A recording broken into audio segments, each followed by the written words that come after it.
سوره بقره را شروع میکنیم. اولین چیزی که در سوره بقره است نامش است. چرا این سوره را به نام سوره بقره یاد میکنه؟ وجه تسمیه. این چندم سورت است در نزول خود و چه ارتباطی داره با امرای سورت ما قبل؟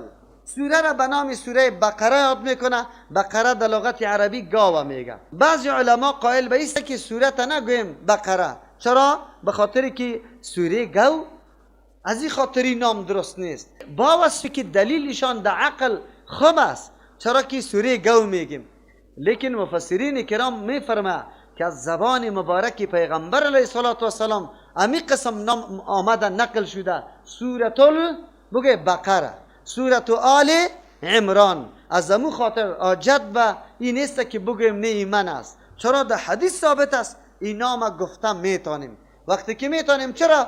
سوره بقره دراسترین سورت در قرآن کریم است. از خاطر مشتمل به یک قدر احکام است که انسان در حیرت باقی میشه. اگر ما ادعا بکنیم که کل مضامین و مطالب دین در یک سوره بقره ذکر شده، بیجا نگفتیم. و ادعای ما مکمل درست و برجا است و حق است. چرا؟ یقینا که مشتمل به بسیار احکام است. خیر، چرا در کل این قدر موضوعات یک موضوع را خاص کرده و صورت به نام امو موضوع مسما کرده؟ او موضوع کدام موضوع است؟ داستان گاو در امی سوره ذکر شده. گاو بنی اسرائیل است. معلوم شد در بین کل مضامین سوره بقره امی مضمون داستان گاو خیلی اهمیت داره. چرا خیلی اهمیت داره؟ بنی اسرائیل قومی بود که الله در بینشان دعوتگرای دین خیلی زیاد روان کرده بود. انبیاء علیهم السلام زیاد در بینشان آمده بود. اما قوم نعوذ بالله ناسپاس، قوم لجوج، قومی که نعوذ بالله نعمتهای الله را نمی شناختن، قومی که انبیاء علیهم السلام نپذیرفتن دعوتش، قتل کردن انبیاء علیهم السلام. از امو خاطر در یک روز چند دانه پیغمبر را قتل کرد و دیگرها را تکذیب میکرد. چرا؟ بزرگترین جنایت بنی اسرائیل اینمیست که دعوتگران حق دلسوزهای واقعی مردم نگذاشتن که بیان حق میکردن. از او خاطر نه تنها که دعوتگرا را قتل کردن، بلکه از دعوتگرا مطالبه شرک میکرد که رای شرک برش باز کنه. به موسی علیه السلام وقتی که از رود بحر قلزم یا رود نیل تیر شدن، او طرف یک قوم دیدن که نعوذ بالله در بتا مجاور شده بودن، التزام از او را کرده بودن، معتکف بودن در اونجا. به موسی علیه السلام میگه اینمی رقم معبود بر ما بساز. نعوذ بالله. ببینه اقدر نشانه های قدرت الله را میدید، بازم از موسی علیه السلام پیغمبر الله میگفت اینطور معبوده بر ما جور بکن که ما عبادت الله تبارک و تعالی را بکنم. و آنقدر محبت گوساله پرستی در قلبشان جا گرفته بود که هر قدر موسی علیه السلام دلایل بیان میکرد، آخر الامر هم وقتی که موسی علیه السلام در کوه طور برای آوردن کتاب رفت، سامری بدبخت خیست بین مردم یک خطبه ایرا کرد. ملای گمراه بود، مردم دعوت داد، گفته به کدام اللهی که موسی علیه السلام رفته اینمیسته. نعوذ بالله در گرد اینمی گوساله ساختگی سامری که او ما بینش خالی بود، وقتی که شمال میشد او مثل یک سطل که بالا سوراخ بکنیم شمال که میشه او وصل میکنه، در گرد ازی چرخک میزدن، مثل قوم فرعونیا رقص میکردن و امیر عبادت میدانستن. هر قدر که موسی علیه السلام یارا میگفتی غلط گپ است، بازم محبت گوساله پرستی از قلب دور نمیشد. از خاطر الله به خاطری که از قلبشان این محبت از بین ببره و بدانن که گاو الله شده نمیتونه. امر کرد، فرمان داد، گفت موسی علیه السلام که برایشان بگو که گاو ذبح کنه، به دست خود ذبح کنه، به خاطری که بدانن از قلبشان محبت گاو پرستی از بین بره. چرا؟ باز ایمان کامل نمیشه. ما گاهی وقت میگم که تا وقتی که کبوتر شای دوشمشیره را به دست خود حلال نکنی نخوری، توحیدت پخته نشده. چرا که اگر حراس داری که اگر کبوتر را بخورم شای دوشمشیره برم ضرر میرسانه، موحد شده نمیتونی، عقیدت کامل نشده. اونو وقت عقیده تو کامل میشه. اگر نه که امی عقیده را داشتی که نه چوبی که در پالی قبر کدام پنجه چینار آمده بالا شده، و در اینجا فلانی زندگی کرده، این پنجه چینا را چوبش کسی برده نمیتونه. تا او وقت تو موحد نیستی. در یک منطقه رفتم، یک چوبی خشک افتاده در اینجا. از کسی سوال کردم، گفتم چرا کس نمیبره؟ گفتی خب میخی دلدل است، میخی دلدل است. چه عقیده خرافاتی داره. این موضوعات انشالله خب فایده داره برای صحت عقیده ما. برادرها خوب بدانی مردم چی تصوراتی داره، چه قسم خود مومن میگه. در ذهنیت عامه مردم افغانستان این گپ آمده که علی رضی الله عنه یک شخصیتی بوده که یک اسب به نام دلدل داشت. خوی دلدلی تو اسب عادی نبود. در هر جایی که میرفت سنبش در سنگام نقشش باقی میماند. و این قدر کلان بود که وقتی که استاد میشد، مثلا چیسته دنبی ازی یا تنه پشتی سر ازی در طرف دیمزنگ بود، خود سرش در کوی زنبورک بود. این قدر کلان می بود. از او خاطر رو مردم برای من گفت که در یک بغل کوی چی بوده درخت، در او طرف کو، یعنی در او بغل یک جای نمیتور مثل خاک واره که تخت واره جور کرده. برای من مردم چی گفتن؟ میگه مولوی سبی میخی دلدل بود، اونمو اوخوری دلدل بود. این دلدل کلان استاد میشد دیجا پایش بسته میکرد، در او اوخور بگه علف میخور. خوی میخی دلدل چی شده؟ گفت ایره کس برده نمیتونه. گفت چطور؟ گفت یک آدم امی چوبه برده بود، وقتی که رفت که در خانه میندازه هر چی میکنه از شانه دور نمیشه، محکم است. حالی ایران مانده، پس دور خورد تا که پس اینجا انداخت از شانش دور شد. از او خاطری را کسی هم برده نمیتونه. من خو نو رفته بودم، زمستان آمده بود، منطقم خیلی سرد بود. از امو خاطر شاگردا را گفتم، من گفتم بگیره تیشه و اره را. خدا خانه که شاگردا تیشه و اره طلب میکرد، پدرها نمیداد. گفت در بدر میشیم، ما را تباه میکنی. شاگردا را فهماندم به هر طریق که میشه دزدی کنی از پدرهای تانی تیشه را ببره. خب اونجا اکثر در بیابانا، در درختای تنا، در خانه های ویرانه، در چشمه ها، در او طورا جنیات زیاد می باشه. از او خاطر بعضی اوقات که مردم اونجا یک کاری میکنه، اما جنیات باز اذیت و آزار میده. همینطور شخص فکر میکنه که البته کلی تاثیرات و کمالات بگوی دمی درخت و چوبه، حالا که اونجا امو چوبه از جنیات میباشه، تو میبری واز را زور میده، تو را اذیت میده. ما گفتم اعوذ بالله و را بگوی بسم الله را امرای دو صورت کی را اخیره قل اعوذ برب الفلق بخونه عرق کنی چوبه را. وقتی که چوبه را آوردن 24 بار چوبی خشکی چند ساله او زمستان یک رقم گرم تیر کردم که بخاری ما شب بورس چادم. خب مردم همیشه گوش گرفته بود که مولوی صاحب چی وقت از بین میره، اینطور خوشیده نمیتونه. گوشی ما چر کرده بود، رفتم در بامیان در مرکزش به خاطر ششتن چوب. یکی دیگه خدا میگفتم، میگه دیدی زوریشا از او خاطری چوب یاره کرده بود. ما گفتم مردم این گوشم چر کرده، از او خاطر آواز نمیشنیدم، ما ایره ششتم. برای ما ضرر رسانده نمیتونه، این چیزا ضرر نمیرسانه. ببینی عوامی بیچاره ما تا آلی را این تصورات داره، شما هم این تصورات نداره. بری از مردم سوال کنی علی رضی الله عنه پای خود در افغانستان نمانده، لیکن پایگاه سخی چی قدر است؟ کارت سخی کارت سخی و دروغ گوی. چرا این دروغ میگی؟ سخی هم اینجا آمده شای مردان هستی. پنجه چینار که در کدام جای کلان شده او را به نام چی یاد میکنه؟ شای مردان. این در کجاست؟ این سمی دلدل است. این کدام جای است؟ بگوی اینجا پایگاهی سخیسته، اینجا گذری سخیسته، اینجا بگوی در یک منطقه ما در یک جای در بین دو که چی است، یک قاضی خیلی کلان در بین دو مثل جرواری که از بالا افتاده باشه بند است. وزیر آب آمد همی چی را خودی سنگ زیاد خورده به مثل برابری سر، به نام خوجغاری ولی برش میگن، همونجا قبر است. خو مردم چه عقیده داشت؟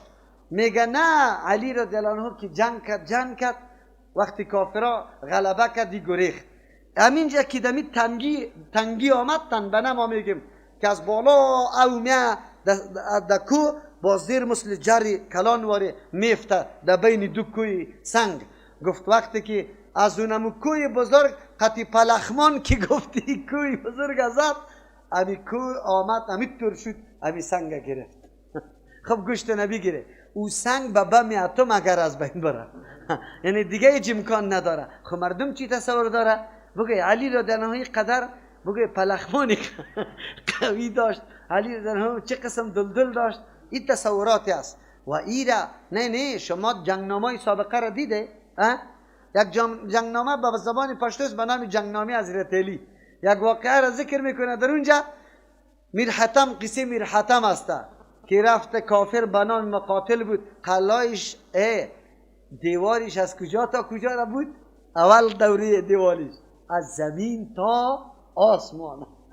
تا آلی را به این قدر وسایل به این قدر وسایل انسان ها تنها در سیاره کی رسیده؟ عطارد یا زحل. تا آلی را در دیگه سیاره نرسیده، در حالی که در این فضا به الله تبارک و تعالی معلوم که چقدر سیاره است و در بین زمین و همون سیاره چقدر فاصله نوری است که چندین میلیون کیلومتر چی داره بگه فاصله داره. خب اونجا دیوالی مقاتل در آسمان رسیده. این بدبختی ها در وطن ماست.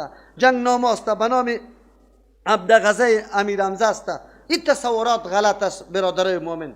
باید ما عقیده داشته باشیم که بله عقیده پاک و صاف داشته باشیم، یعنی ما از قلب خود اینمی تصورات دور بکنیم. اونو وقت ما موحد واقعی شده میتونیم، در غیر از او کسی مؤمن شده نمیتونه. از او خاطر گفتم که کفتری شاید و شمشیره را و پنجه چینا را خودت اره نکردی، در جایی که سری قبر بیرقاست خودت قطعه دست نگرفتی، میده نکردی، چوبش اون طرف نانداختی، موحد شده نمیتونی. اگر رفتی شما خودیده در یک جای سنگار یا سنگقاله را همینطور استاد کرده یک دره چوب و نام امام زمان یاد میکنه.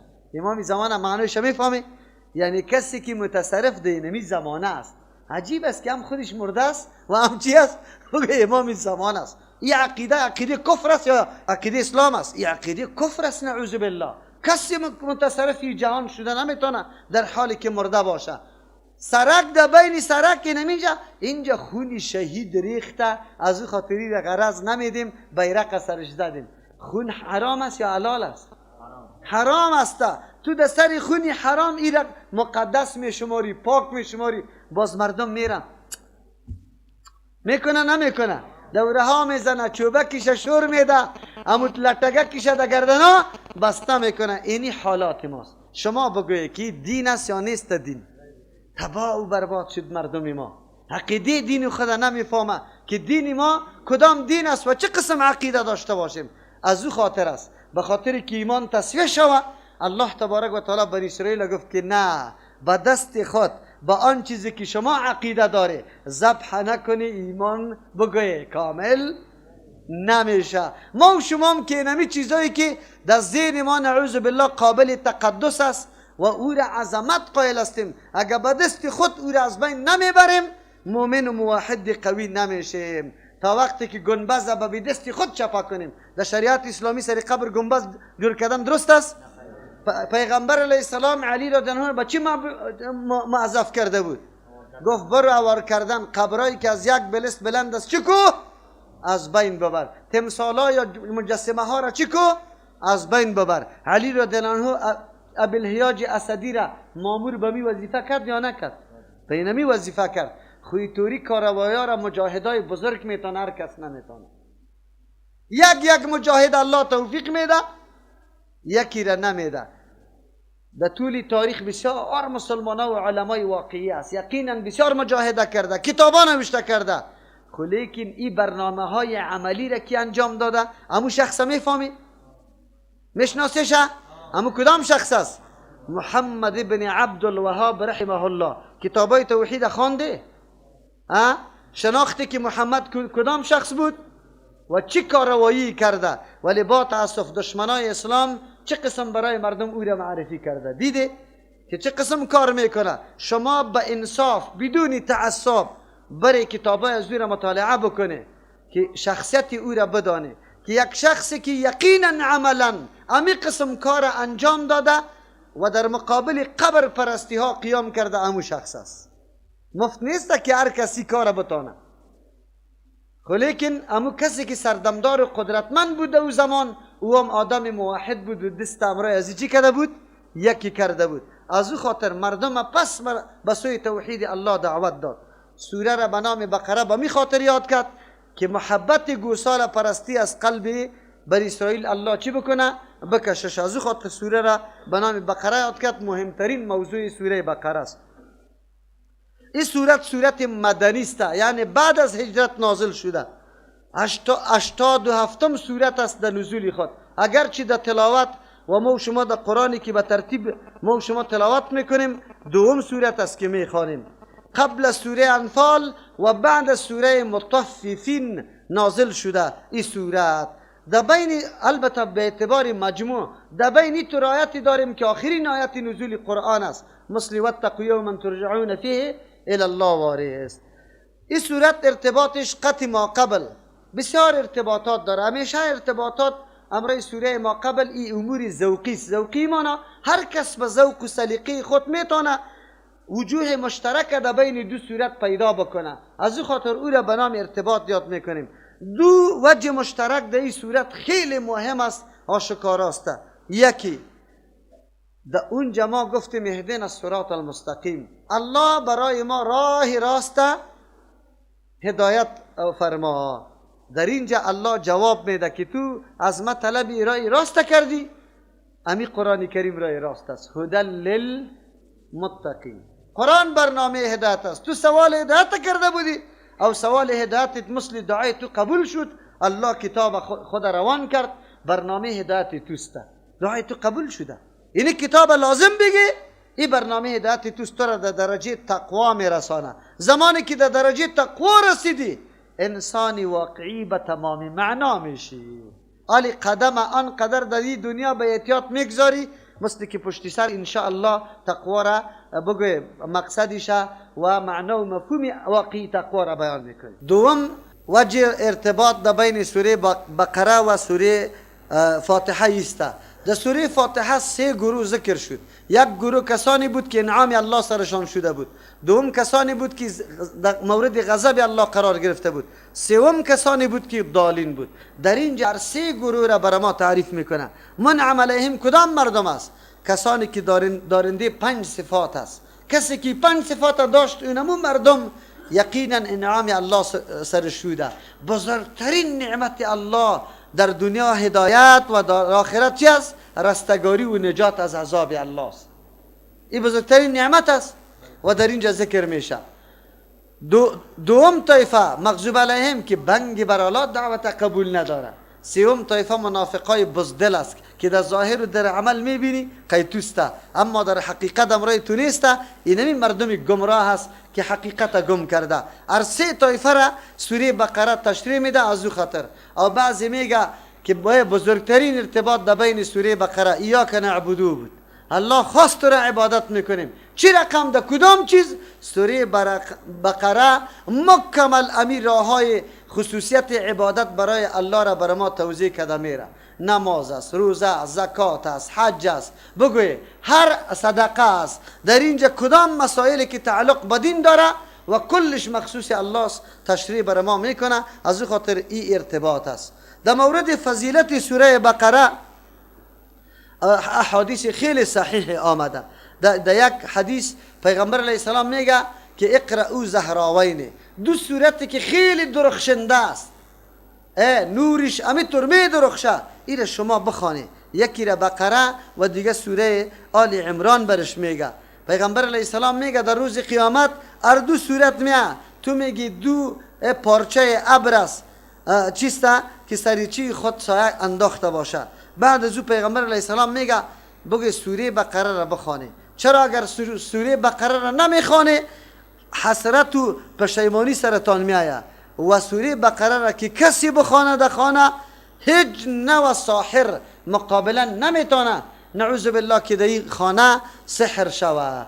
از او خاطر التزام خواندن سوره بقره خانه را چی میکنه؟ از سحر نگاه میکنه. در حدیث دیگه پیغمبر علیه السلام میگه که شما به مثل خانه‌تان مثل مقبره جور نکنه. تلاوت قرآن در خانه بکنه. از این معلوم میشه از این حدیث هم که در قبرستان تلاوت جایز نیست. از او خاطر گفت که شما خانه تان به مثل مقبره جور نکنه، بلکه در اونجا قرآن بخوانی، خصوصا سوره بقره را، به خاطر که شیطان در اونجا جای نداره. در حدیث دیگه پیغمبر علیه السلام بر ما میگه که سوره بقره سنام القرآن است. سنام کوهان شتر میگه، یعنی مثل که کوهان شتر خیلی نمایان است، سوره بقره در بین قرآن کریم خیلی نمایان است. چرا؟ آیات مضامین خیلی زیاد داره، آیات های خیلی دور و دراز داره، از کل سورت ها کده درازترین سورت امیسته. در حدیث برش چی برش گفته شده؟ فستات القرآن، تجیری بزرگ و خیمه بزرگ در لغت عربی به نام فستات یاد میکنه که در اونجا مردم خیلی زیاد گنجایش داره. سوره بقره را به نام فستات یا خیمه کلان به خاطر میگه که مشتمل بالای بسیار احکام است. این مختلف فضیلت برای سوره بقره آمده. در اینجا سوره بقره چی مضامینی داره؟ از او خاطر مضمونای ازی خیلی زیاد است، ما کل مضامین در اول ذکر کرده نمیتونیم، بخش به بخش مقدمه قدم به قدم مضامین ذکر میکنیم. در اول همین سوره بقره بحثی 3 طایفه میشه. چرا 3 طایفه را الله ذکر میکنه؟ هر حرکت و دعوت حق که پیدا شوه در مقابلش 3 طایفه پیدا میشه. یکی او طایفه که واقعا امی دعوت به دل و جان میپذیره، امو مردمی است که به نام متقین یاد میشه. الله تبارک و تعالی امی طایفه را ذکر میکنه، صفاتش و نتیجهش که آخر به کدام نتیجه میرسه. دوم طایفه مردمایی است که بنگ برالا مقابله اینمی دعوت حق میکنه و این مردمایی هستند که وا کافر هستند. ده ان الذين كفروا سواء عليهم امی طایفه ذکر میشه. نتیجه طایفه را و اصل صفتی که توسطی از امی طایفه را میشناسیم او را بر ما ذکر میکنه. سوم طایفه مردمایی است که دو دل است، گاهی قدم طرف ایمان میگذاره و گاهی قدم خود نعوذ بالله خلاف مندازه. مردمان بزدل که نه یا او طرف رفته میتونه نه این طرف، رای مشخص نداره، همیشه چهره دوگانه داره، نعوذ بالله. فکر میکنه که ما زرنگی میکنیم، از هر طایفه استفاده میکنیم. الله امی طایفه را صفاتایش هم بیان میکنه، این مضرترین طایفه است. از این خاطر قرآن معرفت از یار صفاتش خیلی زیاد ذکر میکنه. ضربه بزرگ برای مسلمان از امی طایفه است، از این خاطر الله ایره معرفی میکنه و بعد از او وضاحت این طایفه را توسط مثال بر ما میکنه و نتیجه بزرگی طایفه را قرآن بر ما بیان میکنه. معلوم میشه که دعوتگرای رای حق همیشه این 3 طایفه را در مقابل خود داره. اینی بخش اول مضمون قرآن کریم است. در اول آیاتا الله تبارک و تعالی اثبات صداقت قرآن میکنه. به اثبات صداقت قرآن کریم نبوت پیغمبر صلی الله علیه و سلم میشه. بعد از الله قرآن معرفی میکنه که قرآن کدام کتاب است. بعد از او مقصد نزول قرآن کریم یا حکمت نزول قرآن کریم الله بر ما ذکر میکنه. باز بعد از او بر ما میگه که از این کتاب کدام طایفه فایده گرفته میتونه. این در اول است. بسم الله الرحمن الرحیم. شروع میکنم به نام الله تبارک و تعالی، از او ذاتی که الرحمن است خیلی مهربان است، الرحیم ذاتی که خیلی رحم کننده است. الف لام میم. الله عالم است به اصل معنا و مفهومی کلمات. این جمله و کلمه که گفته شده مطلب واقعی و حقیقیش کی میدانه؟ الله تبارک و تعالی. در مورد اینطور حروف به نام حروف مقطعات یاد میکنه. مقطعات این معنی که یا جز خوانده میشه، یعنی علایده الف لام میم. اینطور علم نمیخوانیم. یکی از جمله بگوی که میگیم پیغمبر الله بالای صحابت تلاوت میکرد قرآن، از اینجا معلوم میشه. ولی عربا خودش عرب بود، چی ضرورت بود که پیغمبر سرش تلاوت کنه قرآن؟ چرا قرآن هم عربی و لسان از هم عربی. لیکن نه، فرق در بین علم و الف لام میم غیر از پیغمبر دیگه کس کرده میتونه؟ یکی از جمله معجزه های پیغمبر این میسته که در یک جای الف لام میم میگی، در جای دیگه علم میگی مثل علم ترى کیفه. اگر این شکلشان بگوی یک رقم است، در او زمانی حرکت ها نبود زبر زیر پیش. حرکت ها زبر زیر پیش در زمان حجاج بگوی ابن یوسف در او زمان پیدا شد، از او پیشی گپا نبود، نقطه ها حتی نبود دیگه. از او خاطر فرق در بین علم و الف لام میم توسط کی شده؟ پیغمبر صلی الله علیه وسلم. علما مفسرین دو دل شده. یک جماعت مفسرین میگه که بس ایره ایک نوع معنا نمیکنیم، به الله می سپاریم، کلماتی است که الله خود معنایش میدانه. خب بله، سه عقیده در مورد حروف بکار است. یکی عقیده کردن به ای که این بیهوده نیست، حتما فایده مصلحت داره. دوم عقیده کردن که اینمی حروف قطع خودی صورت حتما مناسبت قوی داره، حتما مناسبت داره. مثل که در سوره بقره الف لام میم سه حرف ذکر شده، در خود سوره بقره از همین سه حرف خیلی زیاد آمده. دو سوم ایسته که اینمی صورت با وجودی که آمده در لغت عرب هم همچنان کلمات آمدن بگه آشنا بوده. چرا؟ اگر آشنا نمی بود عرب اعتراض میکردن چرا پیغمبر اینطور کلمات آورده که ما معنایش نمیفهمیم. معلوم شد که در کلام عربی همچو کلمات آوردن امر غریب و ناشنا نبوده. این سه گپ میگه در مورد حروف مقطعات عقیده داشته باشیم، خب معنای حقیقیش نمیدانیم. دوم طایفه از علمای متأخرین است که یا میگه نه معنا و مفهوم داره، اگرچه حقیقی معنایش نمیدانیم اما تاویل کده میتانیم به خاطر که اعتراض مردم دفع کنیم. چی رقم معنای تاویلی داریم؟ کسی میگه این اشاره به صفات الله است، الف الله، لام لطیف، میم مجید.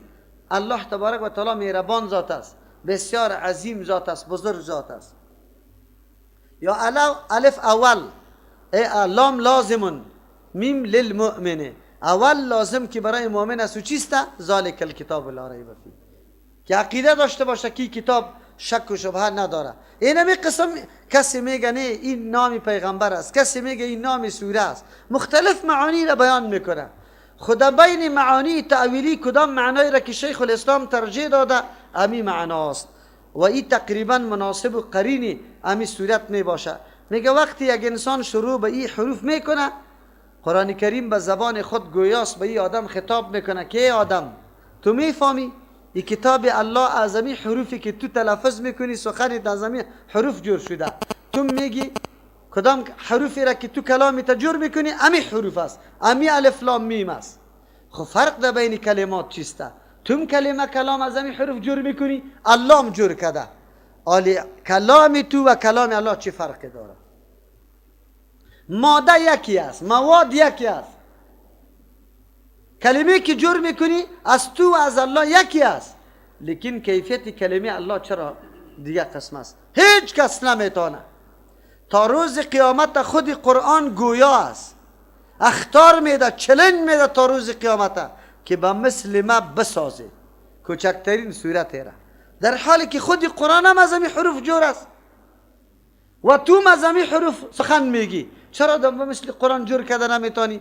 میگه این نمایندگی از چی میکنه؟ اعجاز قرآن، که قرآن کلام معجز است، از او خاطر این معنا را داره. لیکن قول راجح است علمای سلف ما، یعنی کسایی که در زمان پیغمبر صحابه و تابعین است و معنای تاویلی ماویلی نمیکرد، به کی میسپرد؟ الله تبارک و تعالی میسپرد. از او خاطر میگه آیات قرآن کریم دو قسم است، یکی محکمات است که معنای مقصدیش بالکل واضح است، دوم متشابهات است که معنای مقصدیش چی نیسته؟ بگه واضح نیسته. او باز دو قسم است، یکی او معنای است که بالکل معنایش به یک وجه معلومدار نیسته، معنای ظاهریش هم، لیکن یک قسم متشابهات است که معنای ظاهریش معلوم است اما کیفیتش نامعلوم است. از او خاطری حروف مقطعات میگه. این بسیار باریکات و نکته های دقیق برای ازیا ذکر کرده. مثلا الف لام میم در مجموعه در ابتدای 29 سورت آمده. کل حروف ما چند حرف میشه؟ با شمول همزه و الف که با هم جدا کنیم چند حرف اینجا جور میشه؟ 29. و همچنان یا به حذف تکرار حرفایی که آمده باز حذف بکنیم در چند جور میشه؟ 14 حرف جور میشه که نصف مجموعی کی است؟ حروف هجا. در صورت که را 28 بدانیم و همزه و الف یک جا بدانیم. امی قسم این حروف گاهی چی است؟ یعنی مفردات است، یک حرف است مثل نون واره، یا است که مرکب از 2 حرف است مثل یاسین واره، یا مرکب از 3 حرف است مثل الف لام میم واره، یا 4 است کاف ها یا عین صاد، یا 5 است بگی کاف ها یا عین بگی میم صاد. اینمی قسم یعنی هم واحد است، هم دو حرف آمده، هم 3 هم 4 هم 5. اینمی قسم بسیار نکته هاست. آلی خود دانشمندا آنقدر باریکات از این طور حروف کشیده با مناسبت قرآن که هیچ پرسان نکو. از او خاطر یکی از جمله اعجاز قرآن کریم امی حروف گفته میشه. ذالک الکتاب لا ریب فیه. اینمی کتاب ذالک برای دور میان، در حالی که قرآن خود نزدیک توسته.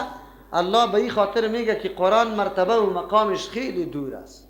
انسان نمیتونه امو منزلت و مقام مکمل قرآن درک بکنه که قرآن دارای امو مقام و منزلت است. هر انسان بسیار مرتبه کمی قرآن درک میکنه، وگرنه قرآن بسیار مطالب عالی و مقام عالی داره. از خاطر ذالک را آورده. خو لیکن بزرگترین چیزی که بزرگترین صفتی که قرآن داره است که لا ریب. قرآن تعریف داره، هر چیز برای خود تعریف داره که توسط از او میشناسی. خوبترین و بهترین تعریف برای قرآن چیست؟ بگوید ذالک الکتاب. این کتابی است که شک و شبهه در او نیست. ذالک الکتاب امی کتاب است. در مقابل قرآن دیگه کتاب مثل که هیچ کتاب نباشه. چرا دیگه کتابا در مقابل قرآن دیگه کتاب نیست؟ هر کتاب دیگه که ما و شما پیدا میکنیم شک و شبهه درش وجود داره یا نداره؟ حتما در او خلل پیدا میشه. بجز از کتابای آسمانی. کتابای آسمانی 2 کتاب خیلی زیاد موجود است در زمان نزول قرآن کریم. یکی تورات، لیکن در او شک و شبهه هست یا نیست؟ شک و شبهه هست. چرا که کتابی واقعی است یا تحریف شده است؟ تورات و انجیل تحریف شده بود یا نه که کتاب صاف بود؟ تحریف شده. پس قرآن اگر کسی از ما سوال میکنه کدام کتاب است؟ کتابی است که هیچ نوع شک و شبهه در او نیست. شک در اعجازش نیست، شک در مطالب و مقاصدش نیست، شک در خبر که از غیب میده قطعا در او شک و شبهه کرده بگوی نمیتونی. شک در این نیست که قرآن کریم مشتمل به تمام مقاصد زندگی انسانی است. شک در قرآن کریم نیست که نعوذ بالله کسی بگوید که ادناترین خلل یا نعوذ بالله چیست؟ نقصان در قرآن وجود داره. شک در این نیست که مطالب قرآن کریم بسیار سازنده و مطابق مصلحت‌های انسانی است. در کلی از یا شک و شبهه نیست. قرآن اگر کسی از ما تعریفش طلب میکنه ما میگیم اینمی تعریف است که ذالک الکتاب لا ریب فیه. این همون کتابی است که هیچ نوع شک و شبهه در این نیست. مردم شک کرده خو لیکن در قرآن کریم شک نیست. مردم شک کرده. بعضی مردم ها میگه که اونجا آیت خو میگه و این کنتم فی ریب، اگر شما در شک هستی. چرا آیت دلالت بالایی میکنه که شک در قرآن کریم نیست، یعنی شک کننده نیست. در اونجا شک کننده را خود ذکر میکنه. اگر شما در شک هستی جوابی است. کسی میگه نه اینجا این شک به منزله عدم است. این شک های از چند نفر مثل که شک نباشه از خاطر میگه شک نیست. بعضی میگه شک خو هست لیکن بعد از تأمل و تفکر در حقیقت قرآن کریم برش واضح میشه که شک خطا و نادرست است. لیکن بهترین جواب است که قرآن میگه در خود ذات قرآن شک نیست. یکی شک کننده خودی شک میکنه بکنه، خود قرآن کریم شک وجود نداره. این تعریف قرآن کریم بود.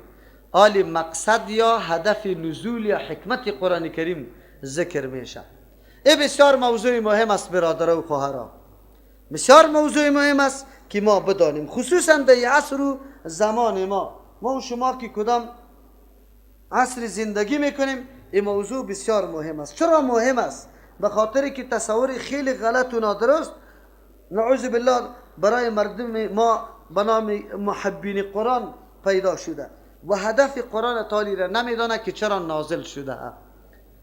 اگر از ما کسی سوال بکنه قرآن چرا آمده، جواب در سوره اول است، در سوره بقره. هدی للمتقین، قرآن برای برنامه هدایت، برای هدایت للمتقین، برای کسانی هستند که در صدد چیست؟ تقوا هستند، میخوان خود وقایه کنه در دنیا، زندگی داخل چوکات، زندگی که یقینا انسانیت، آبرو و عزت مکمل محفوظ باشه. میتونه اینمی آدم برنامه خود از همی قرآن بگیره، نفس خود وقایه کنه، در عقیده خطا نشوه، در عمل خطا نشوه، در اخلاق خطا نشوه، همچنان خود وقایه کنه در روز آخرت از عذاب الله. چرا؟ اسباب نجات از عذاب الله را کی بیان میکنه؟ قرآن. برای هدف چی آمده؟ برنامه هدایت است.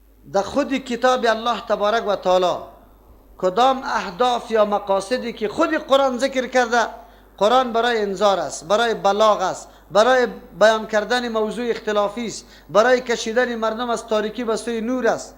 من در بعضی ترجمه ها و درسای خود نوت میدم، هر کدام آیات های قرآن کریم که آمده او را برش بیان هم میکنم، امون ننبر آیات ها را ما بیان میکنم. اگر شما خواهش داره امیر براتان بیان میکنم، قطعی خود نوت گرفته میتونه که هدف نزول قرآن کریم که خود قرآن بیان کرده چیسته، یعنی قرآن کریم برای کدام هدف آمده. شما میتونه امیر نوت کرده بگیره، چرا که در آینده براتان واضح میشه. چرا هدف قرآن یکی به نزد ما مردم است، یکی به نزد الله تبارک و تعالی است. اول برای هدایت آمده، یعنی رهنمایی راه های فلاح و کامیابی، راه های نجات، هم در دنیا و هم در آخرت. در سوره بقره آیت دوم، سوره بقره آیت دوم برای هدایت، یعنی در سوره بقره آیت دوم که نخ خوانیم و آیت 185. دوم برای شفا، یعنی هر نوع خلل یا نقصانی که در عقیده است قرآن که بخوانی دیگه خلل باقی نمیمانه، شفا است برای ما فی الصدور. موعظه است، کتابی که یقینا تو را از همه نارواکاری منع میکنه، نصیحت میکنه، خیرخواهی توسته، میخواه که تو را مکمل از هر نوع زشتی ها و بدی ها نگاه کنه. همین کتاب است. موعظه، شفا است، موعظه است، رحمت است. اگر عمل سری قرآن میکنی آل دیگه باران رحمت الله تبارک و تعالی سری تو نازل میشه. در سوره یونس آیه 57 است. با این خاطر که شما باز خوب درک بکنی آیات ها را باز میکشیم. سوم برای انذار بیم دادن از یک عذاب بزرگ الله که به پیش رو داره در صورتی که مخالفت برنامه های قرآن شود. کسانی که برنامه های قرآن انکار میکنه، خلاف ورزی میکنه، قرآن از اینمی قسم مردم ها را بیم میده. کسایی که خود نگاه کن، در مقابل کسایی که برنامه قرآن حق میدانه و تلاش میکنه که برنامه قرآن کریم عملی شود، برای ازیا بشارت میده. در سوره کهف آیت دوم آمده برای رسانیدن پیام واقعی الله که مردم آگاه شود که الله تبارک و تعالی که پیغمبران را روان کرده چه پیام توسط پیغمبران به مخلوق خود داره. این را به نام بلاغ یاد میکنه. سوره ابراهیم آیت 52. و همچنان برای کشیدن از تاریکی ها به سوی روشنی. این در سوره ابراهیم آیت اول، برای کشیدن از تاریکی ها به سوی روشنی. مردمایی که در شرک، کفر، بدبختی، بدعت، جهل، نارواکاری، ظلم، بیدادگری، نعوذ بالله از انسانیت بیخی بیرون شدنی، از این تاریکی ها به سوی اصل روشنی و حقیقت انسانیت آوردن و کشیدن توسط قرآن میشه. سوره ابراهیم آیت اول است. برای تدبر است، انسان در آیات ها و مطالب قرآن خوب دقیق شود، مطالب را دریافت بکنه که در عمر هم خطا نشوه، همیشه سعادتمند و کامیاب باشه. برای تدبر آمده و همچنان تذکیر نصیحت تو را میکنه، داستانهای پیغمبرا را یادآور میشه برای تو، تجربه های گذشته ها را در پیش رویت میگذاره تا تو بیدار و هوشیار شوی. انسان مقلد یا کورانه دنبال روی کسی نباشی، یک انسان مبتکر باشی، بیدار باشی، هوشیار باشی. سوره قاف آیت 37. چی تدبر سوره صاد آیت 29. برای تذکر و ذکر است، یادآوری و یا برنامه یادآوری. این سوره قاف آیت 37 است. برای بیان کردن آن چیزی که مردم در اون موضوع اختلافات زیاد داره، برای بیان کردن موضوعی که مردم در روی اختلاف زیاد داره. دو چیز است، یکی در توحید و یکتاپرستی زیاد اختلاف داره و یکی در مورد قیامت برپا شدن که او را به نام میعاد یاد میکنیم، در این اختلاف داره. قرآن بیان اینمی برنامه اختلافی را یا امی مضمون اختلافی را بیان میکنه. این هدف نزول قرآن به نزد الله و به کلام خود الله که قرآن کریم است. تشریح میکنیم میره.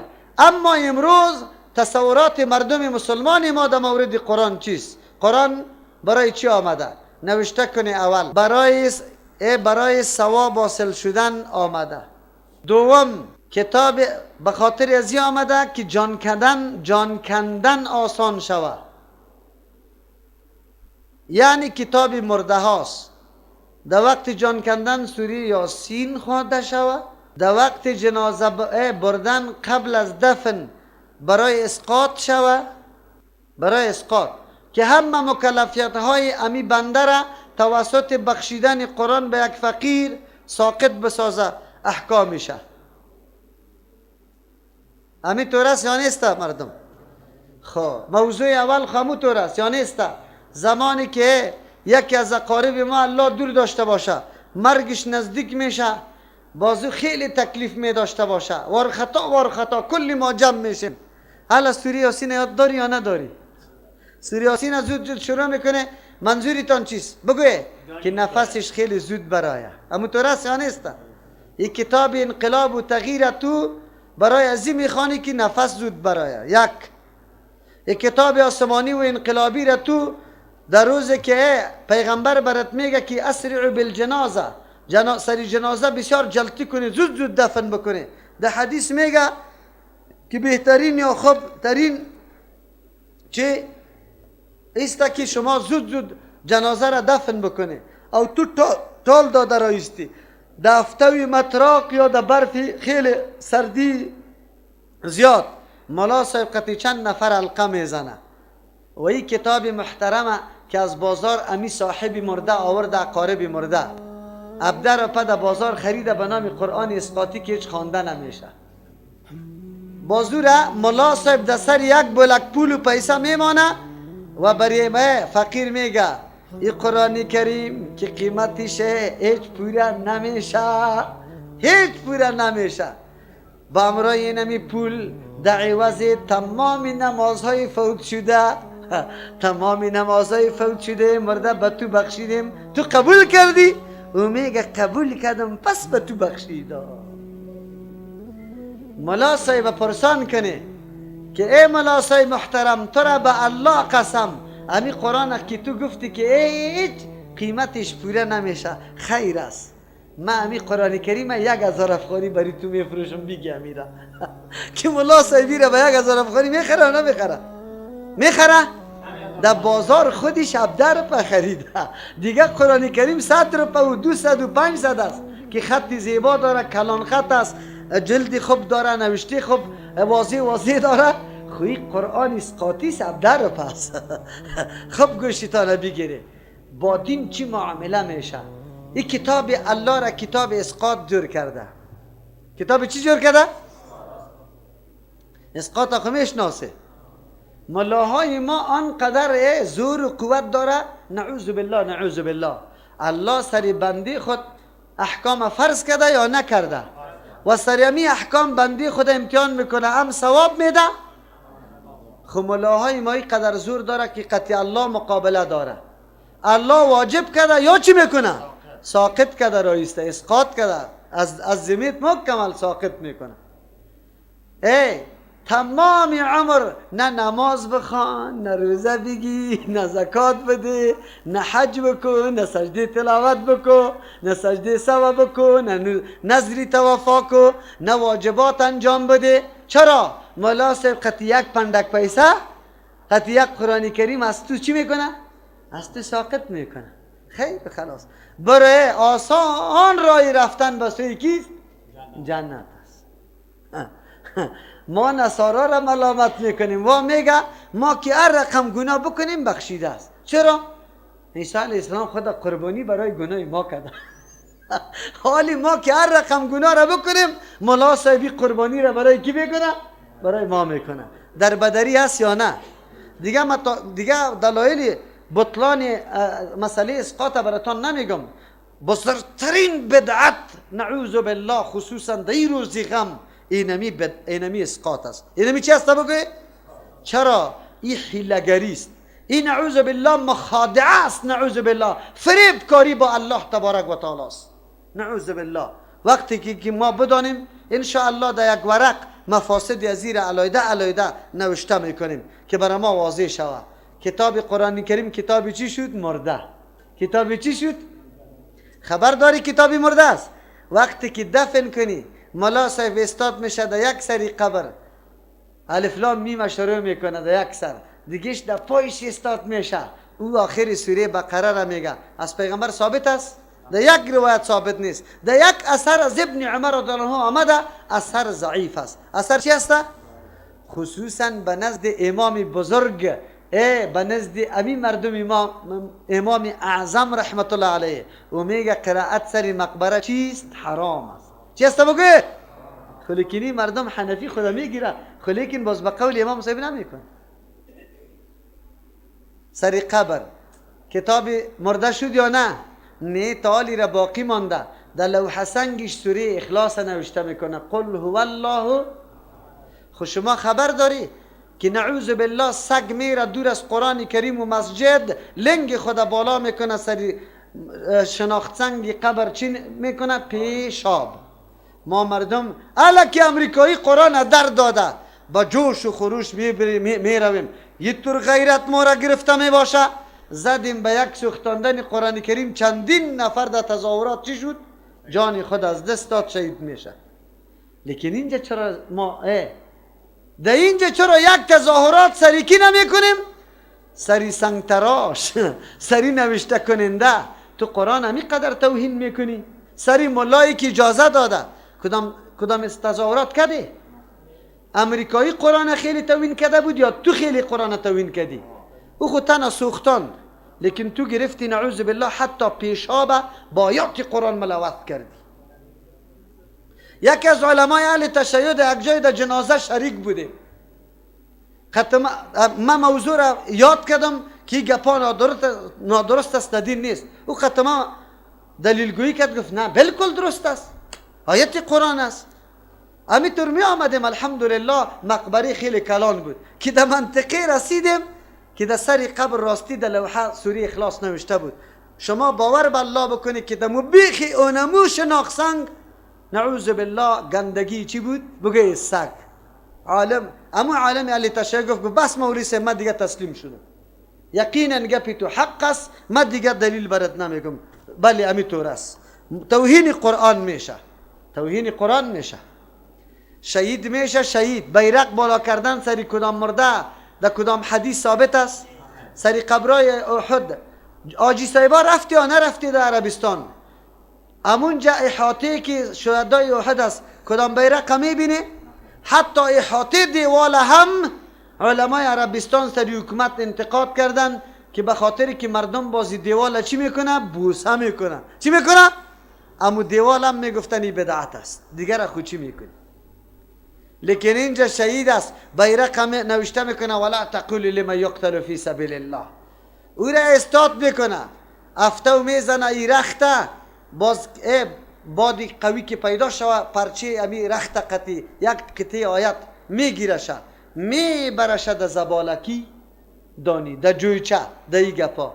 از پاکستان که آمدم در منطقه ما در یک روز 30 نفر جوان شهید شده در یک ساعت و او را در یک باغ دفن کردیم. زمانی که من از پاکستان آمدم رفتم بیرقایی که نوشته شده بود که کونه شده بود که افتاده بود، شما باور میکنی که 5 بوجی تاری را امی بیرقایی که کونه شده بود قطیبات افتاده بود آیتا دایش نوشته و خاک و خروج قطیش او سرش آمده در یک کنج باغ اینه میتور افتاده بود. 4 بوجی تاری را ما پر کردیم در لب دریا سوختاندیم شد. بعد از او خاکستری شده کجا انداختیم؟ دریا.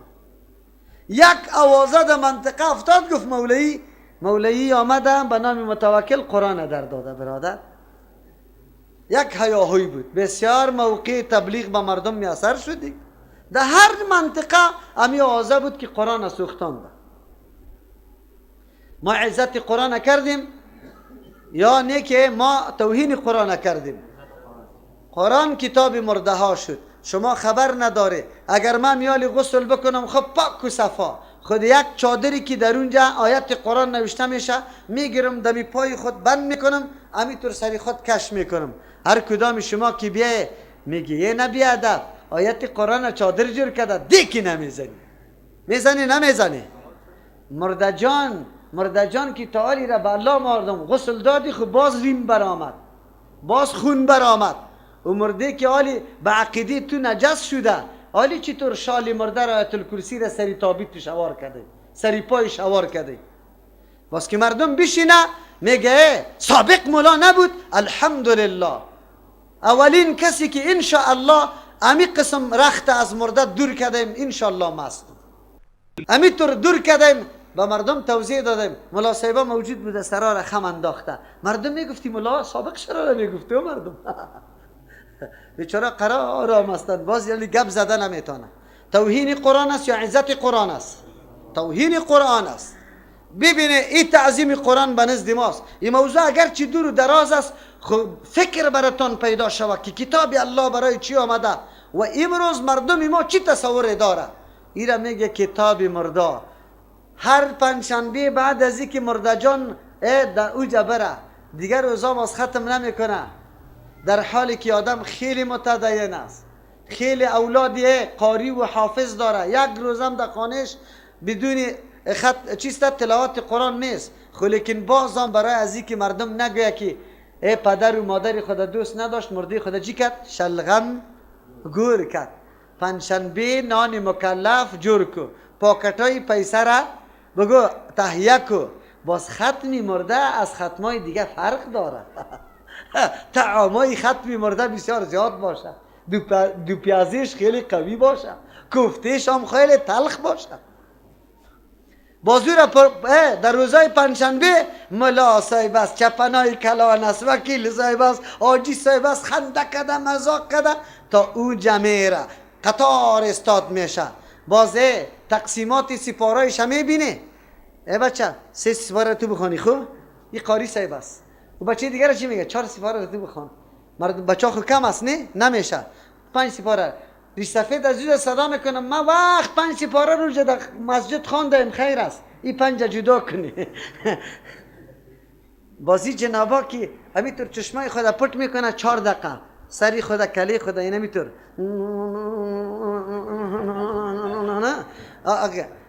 بعضش همینطور شروع میشه قرائت از هر طرف، نه گوش گرفتن است، نه سماع است، نه انصات است. شما ثابت کنه که در زمان پیغمبر همچو حلقه ها شده، در زمان صحابه، در زمان تابعین، در اون زمان مرده ها میشد یا نمیشد؟ فتاوای شامیتان در مذهب احناف بکشی که معتبرترین فتاواست و میگه این جای گرنده و دهنده اردویشان آسمان گناهگار است. الاخذ والمعطی آثمانه، کلاه ما آسمانه، اردویش گناهگار است. باز در 3 دقیقه بعد چی میگه؟ چی داری یا چیز نداری مردکه؟ ختم شد. چطور ختم شد؟ یک تا نابلد قطش میره مسلمه واره. در یک ختم رفتم نمیفهمیدم، نه رفته بودم در پاکستان. در یک ختم رفتم سری چپرکتا ششتیم، تقسیمات واری شد، یک سپاره رو برای ما دادن. دیگه وقت خلاص کرد، ما شروع استم نمیفهم بیچاره یک دفعه این ملا صاحب مرا گفت ختم نکردی؟ من گفتم نه. همینطور کرد. گفت بده از دستش بگی. یکی دیگه از پیش دستم گرفت، ورق در 2 نفر گرفتن. همین یک دقیقه سفر رسم میکن. پس که از مسجد رفتیم، برای من چی میگن؟ نمیفهمی تو. من گفتم چی را ملا صاحب چرا؟ آلی یک آیت بخوان برو دیگه. کی سی پاره را ختم میکنه؟ این حالات ماست. ملای ما خیانت میکنه، خیانت هم در قرآن میکنه، در حق مرده میکنه. ببینی این حالت های ماست. از اون طرف باز چی میکنه؟ همینطور خوش میای آجی صاحبه و وکیل صاحبه و قاری صاحبه یک پاکتک داده شده در جیبش. شما خبر داری که پاکت ها از کیسته؟ از مامور صاحب که وفات کرده بیچاره 5 و 6 طفل داره، 1 زن داره، خانه کرایی داره.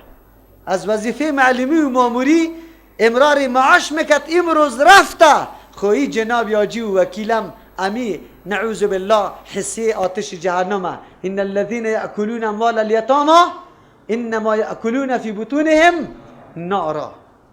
خوش آمستن پس میه. جایز است یا ناجایز؟ قرآن کتابی چی جور کردن؟ مرده و ختم جور کردن. آلی خب بسیار رواج شده. هر کس که ایمانداری خود ثابت میکنه اونجا میره امیالی میبینی که بانک سودی داره، اونجا میبینی که زمینای غصبی را فر سودا میکنه، اونجا میبینی که ملازمت با کفار داره. عملا ضرر برای اسلام به کمک کفر روان است. خو اینجا میایه در پنجشنبه ملا صاحب چند نفر دعوت به سوی ختم میده. فکر میکنه که چند نفر آمده در خانه ما قرآن خوانده کل گناه های ما چی شده؟ معاش شده. امروز ختم قرآن است. قرآن به این خاطر آمده. دیگه فایده قرآن نمیفهمی؟ ها که گرفته فایده قرآن کریمه. مادر جان امام فایده میگیره. حالی کسی نداره تفلکی خود در یک اتاق خو داده، در دیگه اتاقی آشپزی میکنه. قرآن کریم در بالای سرش میمانه. به خاطر چی؟ که نترسه. شاه و عروس هم از این فایده میگیره. زمانی که شاه و عروس هم چون آینه مصحف میگه چی میگه؟ قرآن از دروغ نیتور صحیح کدرایی میباشه. من ندیدم، یقین بکن تالی را ندیدم. همو شکله یاد همو قرآن بالا میگیره. امی چی میکنه؟ عروس و داماد از زیرش چی میکنه؟ تیر میکنه. معنایش میفهمی؟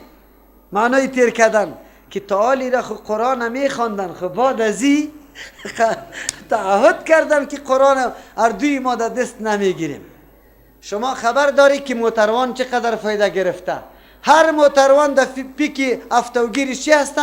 یاسین، افتایکل، دعای میراج، دعای نعوذ بالله بدعتی، دعایی که هیچ ثبوت نداره در اون جمانده. چرا مانده قرآن کریم؟ خبر داری؟ برای چی مانده؟ سواری مزیاد شوه، تکر نکنم. همو تو رست یا نه؟ آیت الکرسی شاویزان است یا نه؟ امی دریور که اول بالا میشه چی میکنه؟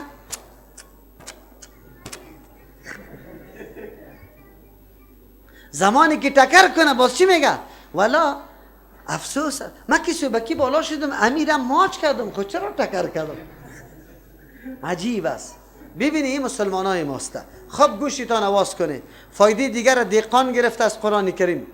خرمن خدا که بماله اونجا راش گندم سرخ شوه، بازی را در جوالا که پر میکنه، خطا میکشه ای طرف او طرف، شکلایش جور میکنه.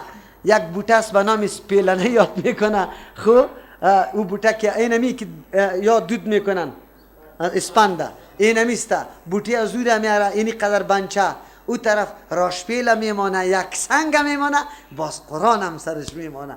چرا میمانه؟ به خاطری که دانه های گندم جنیات نبره. اگر قرآن بمانه آلی جنیات دانه های گندم برده نمیتونه. از قرآن کریم مردمای غصب کننده بسیار فایده میگیره. در محکمه قرآن وقت به این قرآن قسم، به این قرآن قسم، برای از اینکه مال مردم به باطل بخوره قسم میخوره. خب مردمای دیگه ما که خانش در دم سیل سیام فایده زیاد میگیرن. زمانی که سیل طوفان میکنه که خانه از یالی در خطر میفته، قرآن کریم همینطور میاره بلیازی قرآن. باز چی میگه؟ کمی سیل آمد که قرآن گرفت و سیل خیزد امو طرف دوید. بله قرآن همی قدر قابل قدر به نزد الله است، کلام الله است. خود تو از پیشش فایده گرفتی، سیل خود ترسید، تو ترسیدی از قرآن. چه عزتمندی قرآن کردی؟ ها؟ کدام طریقی قرآن تو انجام دادی؟ بله از این قرآن کریم دیگه مردم هم فایده گرفته. کدام مردم دیگه از این قرآن کریم فایده گرفته؟ شما میدانی؟ کدام مردم دیگه از قرآن کریم فایده گرفته؟ یک فایده را شما باید برام بگوی. آفرین، جادوگرا، ساحرا، مردم را که نام مردم چی مال مردم به باطل میخوره. چی برتان؟ برای که آیت نوشته میکنه از دروغ، خلیکن و کلبهم باسطن ذراعیه بالوسیط. خب از بعد از او گفته یا تلمیخیناو یا مکسلمیناو یا فلان گرفته یا نگرفته؟ از این آیت قرآن کریم دکانداری جور کرده و پیسه گرفته رایسته. ولی یام از قرآن فایده گرفته و ایوا باز میگه قرآن به این خاطر نازل شده. این تصوری کی بود؟ بگوی. هدف نزول قرآن کریم به نزد مسلمان ها بود، اما هدف نزول قرآن کریم به آیت ها بود. اول هدفش همینجاست، هدی للمتقین، برنامه هدایت است. قرآن کریم به این غرض و مقصد آمده که هدایت و برنامه است، برنامه جامع هدایت است للمتقین، برای کسانی که در صدد تقوا هستند، میخوان که متقی شوند. الله تبارک و تعالی توسط قرآن برنامه تقوا را برشان راهنمایی میکنه. این قرآن برنامه هدایت است. غرض نزولش، حکمت نزولش این همیسته که برنامه هدایت برای متقین است. یکی آیت 185 میکشیم دمی بقره، شهر رمضان الذی، بکشی آیت 185 سوره بقره را. اعوذ بالله من الشیطان الرجیم.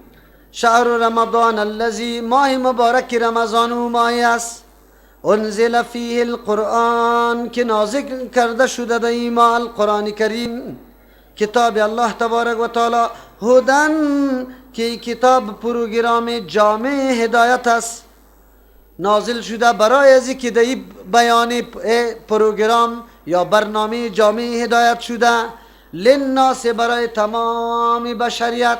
وجهش میگیم که اونجا متقین گفته بود، اینجا برای کل بشریت. و بینات من الهدى، دلایل واضح است، من الهدى، از هدایت، راه های هدایت توسط قرآن واضح میشه. والفرقان، کتابی است که حق و باطل توسط ازی جدا میشه، شناخته میشه، فرقه حق و باطل توسط ازی معلوم میشه. اینه غرض نزول قرآن. چی است؟ بگوی هدایت است. در اونجا دیگه چی گفته بودیم؟ بگوی شفا و رحمت و موعظه است. در سوره یونس آیت 57.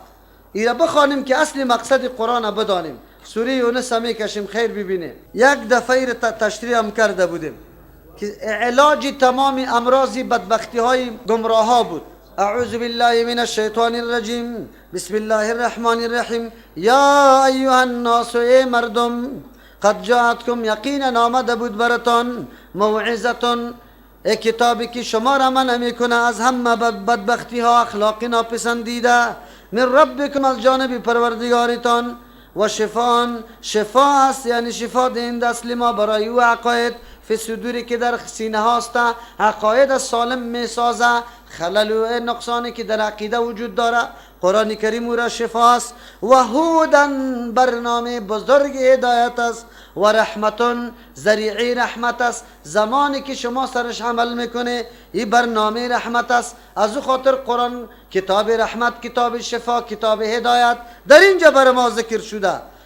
به کتاب انذار و بشارت است. سوره کهف میکشیم، سوره کهف که برای انذار و بشارت است. اعوذ بالله من الشیطان الرجیم. بسم الله الرحمن الرحیم.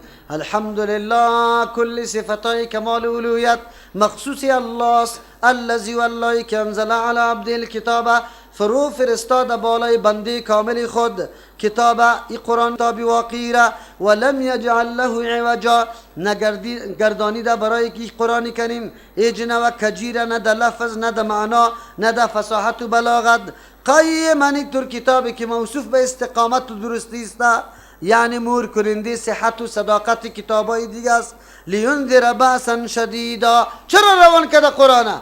ای که بیم بده پیغمبر توسط قرآن کریم باسا نزو عذابی که شدیدن خیلی سخت آمدنی است من لدن و از جانب الله تبارک و تعالی کسایی که دعوت و برنامه قرآن نمیپذیره و یبشر المؤمنین کسایی که ایمان آوردنی به قرآن کریم اسوار خوش خبری بده الذین او مردمایی که تنابه ایمان اکتفا نمیکنه یعملون الصالحات عمل درست انجام میده عمل درستی که قرآن برشان معرفی میکنه چی بشارت میده ان لهم اجرا حسنا که یقینا به اینطور مردم که از قرآن عمل صالح را میگیرن عمل سرش میکنه برایشان اجر خیلی بزرگ است اجر موقت نه ماکثین فیه ابدا همیشه می باشد ای اجر عظیم همیشه هیچ نوعی اجر از پیشش قطع نمیشه سوره ابراهیم میکشیم آیت 52 پشت سر میم که کتاب الله برای کدام هدف دی دنیا آمده اعوذ بالله من الشیطان الرجیم بسم الله الرحمن الرحیم اول آیت اول میخوانیم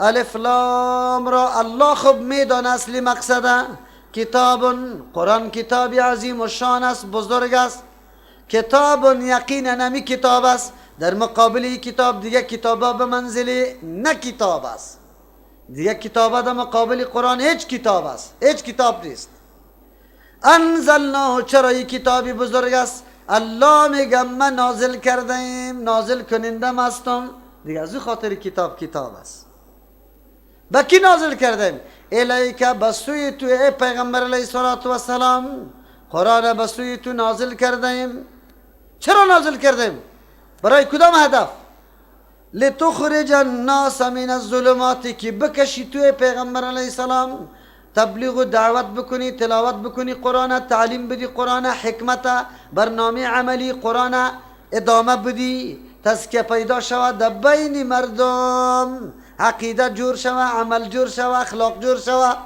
یک دم در روشنی بیا من الظلمات الى النور از تاریکی ها به سوی روشنی تاریکی ها کدام تاریکی بود عقیده غلط بود عمل غلط بود اخلاق نادرست بود بندوباری بود نظام اجتماع وجود نداشت سیاست وجود نداشت فرهنگ و مرکز تعلیم وجود نداشت دخترها زنده به گور میشد بگوی بود پرستی سنگ پرستی در حد و اوج خود رسیده بود در یک بیت الله 360 بود هر روز برای خود علایده معبود و بود داشت نعوذ بالله اونجا صحابه کرام که اسلام آورده درک میکنه که یقینا در کدام تاریکی بوده آلی اما و شما تا که در مجلس قرآن در ترجمه قرآن نبودیم در تاریکی بودیم یا نه لطه های قبر در جان بسته میکردیم یا نمیکردیم خودم خاک قبر خوردیم والدین برم میگفت بیت شهید شده ای خاک قبرش خورده واری بخو که به خاطری از این صحت بیابی درست است یا نادرست است تا که الله ما را نفهمانده بود حالتی تاریکی سر ما تیر شده نماز به قسم میخواندیم که پرسان نکن سنت برای ما هیچ معلوم نمیشد که سنت چی است چی میکنیم نعوذ بالله آقای پیر میامد در سال یک مرتبه نه گوشتی قاق برای ما میماندن با آدم نه توتی سیاه کل شو میبرد پشت کده او چی میکرد چشما را پشت میگیره اینمی قسم میکرد دیگه نه برای ما الف یاد میداد نه باره هیچ چیز یاد نمیداد شما باور بالله بکنید تبا کردی مردمه تا آلی راه به نام خواجه زاده و میازاده و صاحب زاده قلنگ جمع میکنه یا نه به نام پیرا قلنگ جمع میکنه میره از مردم بسغالا را میبره حالی اینه به خاطر چی میدی ها آخون زاده است ای سری مردم چی حق داره ها الله تبارک و تعالی چی میگه بگه ان كثيرا من الاحبار والرهبان لا ياكلون اموال الناس بالباطل این مردم است که از مردم مال اینمی قسم به راه غلط میبرن نعوذ بالله میخوره چی کرده چی را برشان یاد داده تعویض داده تعویض شما باور بالله بکنید میرسه به خیر سوره انعام برسیم درخت بادام به نام کی بود پیر صاحب او درخت بادام اما یک دانش هم میده کده از پیر صاحب بود با والدی خود یک دفعه شکایت کردم گفتم پیر صاحب مادرم چی رقم است کتاب فقه را خوانده بودم خوب در اونجا مسئله اسدال خوانده بودم که پایچه باید بالا باشه پایچه پیر صاحب از بجلک تا بود در مسجد نمیرفت همین قدر شوا در خانه می بود فقط خودش یک رقم نماز میخوان که شما باور بالله بکنی در 1 دقیقه 4 رکعته. والدی خدا گفتم که پیر صاحب پایچش تاست. بچه میگه پا نزنی الله. در بدر خاک بسر بودیم، یقینا که در ظلمات بودیم و امی کتاب الله تبارک و تعالی یقینا که ما را طرف روشنی کشانده. امی کتاب الله است. الله نصیب ما بکنه و از قرآن ما را دور نسازه، فهم قرآن و عمل به قرآن نصیب ما بکنه یقینا. لتخرج الناس که بکشی مردم ای پیغمبر علیه السلام من الظلمات، از تاریکی کفر شرک، از تاریکی جهالت، از تاریکی بدبختی و بدعت، از تاریکی نفاق، از تاریکی بیعلمی نعوذ بالله نادانی، الی النور، بسوی روشنی ایمان، بسوی روشنی علم، بسوی روشنی سنت، الله اکبر، بسوی روشنی اخلاق، باذن ربهم. پیغمبر همی قطعانایی داره؟ نداره. الله از خاطر میگه باذن ربهم، به فرمان پروردگارشان. توانایی خودی پیغمبر نیست. کی یاری میکنه؟ کی استعانت میکنه؟ باذن ربهم، به کدام راه میکشانشه؟ الی صراط العزیز الحمید، به سوی رای او ذاتی که العزیز غالب است، میتونه که امی رقم کلگی را جبران در این یک بیاره، بس کلگی را موحد پیدا کنه. خو نه او تو نمیکنه. او ذاتی که الحمید، ستایش از او کرده شده، ضرورت به عبادتی تو نداره که میکنی یا نمیکنی. نوری ایمان، روشنی ایمان میگیری نمیگیری، الله برات ضرورت نداره. خود تو را امتحان میکنه، اختیار دادته که کدام را انتخاب میکنی. قرآن میخوانی یا نمیخوانی. یقینا که در سخت امتحان الله قرار داریم. از هر طرف مبارزه شروع است. فرهنگای مبتذل نه خانه تا مانده نه کاشانه تا، یک دم در تو داخل شده میره. آیا دمی موقع به قرآن رجوع داری یا نداری؟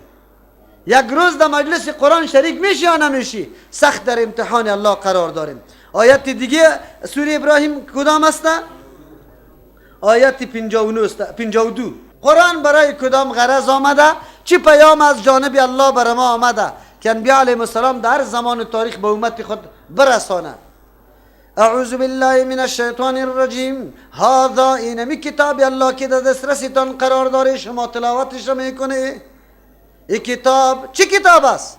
بلاغ للناس، رساننده احکام الله تبارک و تعالی برای کل بشریت است. قرآن برای کل بشریت آمده یا نه؟ پیام الله را به کل بشریت اعلان میکنه یا نمیکنه؟ بلاغ للناس ولینذروا به، که بیم داده شود به کل مخلوق، به توسط قرآن کریم کل مخلوق آگاه بسازه که ای مردم، بیای شما انسان ها که در دنیا پیدا شده، راه هدایتتان اینمی قرآن است، قانون اساسی تان اینمی قرآن است. مطابق امی قانون زندگی را اختیار کنه. خود رأس تمام احکام، مهمترین حکم، مهمترین پیام که هر پیغمبر آمده به قوم خود بدون ترس و لرز در روز اول اعلان کرده.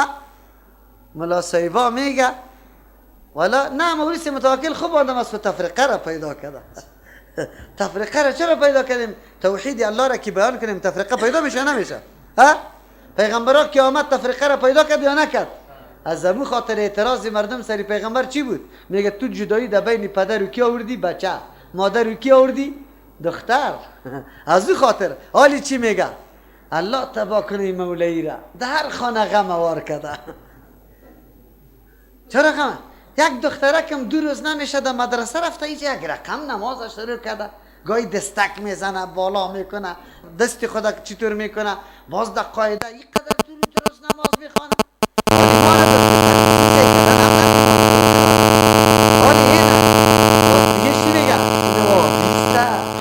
فکرت باشه که دیگه قدم نمانه. خوب قدم نمانه. خب قرآن پیامی که برای ما داره، اول در سر فهرست کدام پیام است؟ لیعلمو، که بدانه مردم و مخلوق، بندگان الله تبارک و تعالی. ایره تعلیم توحید میگه. اول چیزی که پیغمبرها برای امت خود بیان میکنه، لیعلمو، که خب عالم شوه و بدانه و بفهمه همی بندگان الله. چی را بدانه؟ انما هو اله واحد، که یقینا معبودی بر حق، مشکل کشا و حاجت روا، کسی که قانون جور میکنه حلال و حرام میسازه، کسی که فرمان روای مطلق است گپایش بیچون و چرا پذیرفته میشه. کدام ذات است؟ اله واحد، یک الله تبارک و تعالی است.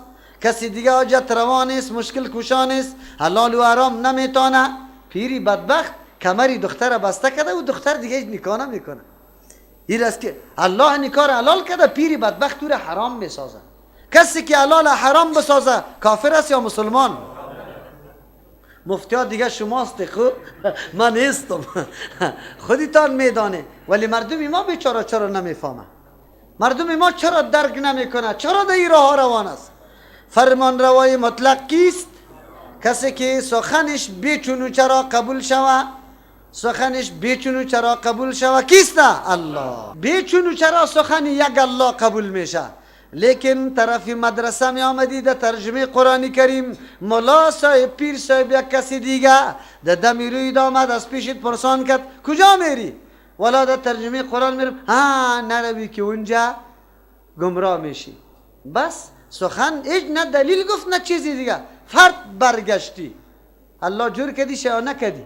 الله جور کدیشه. چرا؟ فرمان روای مطلق کی بود؟ که بیچون چرا سخنش تو بپذیری. امروز مریدا در حق پیری خود چی میگه؟ چی عقیده داره؟ شما یاد داره؟ چی عقیده داره؟ امی پیر صاحب که کدام گپ گفت در مقابلش نگویی. اگر گفتی چی میشی؟ نعوذ بالله مرتد میشی. خاص است. چی میگن؟ اگر کاری حرامشام دیدی چشمش پتکو خوب، یکی شریعت است یکی حقیقت. شریعت که از جداست، حقیقت چی است؟ تو اگرچه در ظاهر او را گناه میدانی، خود در حقیقت گناه. خاطی دختر که دیدیشم نگویی که گناه کردن دیگه. این دیگه قسم است. از کدام جا استدلال میکنن؟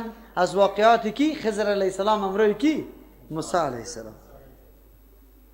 اعتراض سرش نمیتونی، هر کار که میکنی.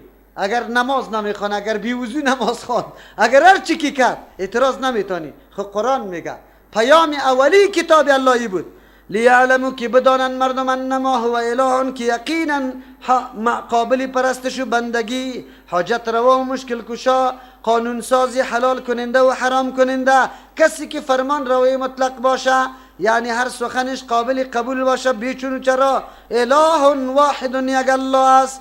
یکی ولیذکر، که نصیحت بپذیره، بفهمه، فایده وردار اولو الالباب، کسانی که صاحبان عقل هستند. او میدانه که این کتاب برای کدام غرض آمده. معلوم شد که اصل مقصد قرآن کسی درک بکنه که عقیده توحید است. امیر الله چی گفته؟ اولو الالباب. صاحبان عقل کدام طایفه است؟ موحدین. کیست؟ که یکتا پرست هستند، الله را خوب میشناسند. تذکیر و تدبر از سوره سوات میکشیم آیت 29. اعوذ بالله من الشیطان الرجیم، بسم الله الرحمن الرحیم. کتاب خیلی بزرگ کتاب است، قابل قدر است، معظم کتاب است. چطور بزرگ نباشه؟ الله میگه انزلناه، ما نازل کردیم این کتاب الیک، بسوی توی پیغمبر علیه الصلاة والسلام. چه رقم کتاب است؟ مبارکن، خیر کثیر الله در این کتاب نیافته. مبارکن، پر برکت است. هر کس که در خدمت این کتاب واقع میشه، رابطه خود با این کتاب بسته میکنه، از این خیر کثیر استفاده میکنه. اگر خدمت لفظش میکنه، تلاوت میکنه، میخونه، تعلیم و تعلم میکنه، عمل سرش میکنه، نشر اشاعت کتاب الله را میکنه، مبارک است، خیر کثیر میورداره.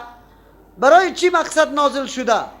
نازل شده لیدبروا، به خاطر که تفکر کنه مردم آیاتی در تمام احکام قرآن کریم، مطالب و مقاصد قرآن کریم، مسائل جدید بکشه، خب استنباط کنه، یقینش پخته شوه، بدانه که یقینا کتابی است که بحر عمیق است.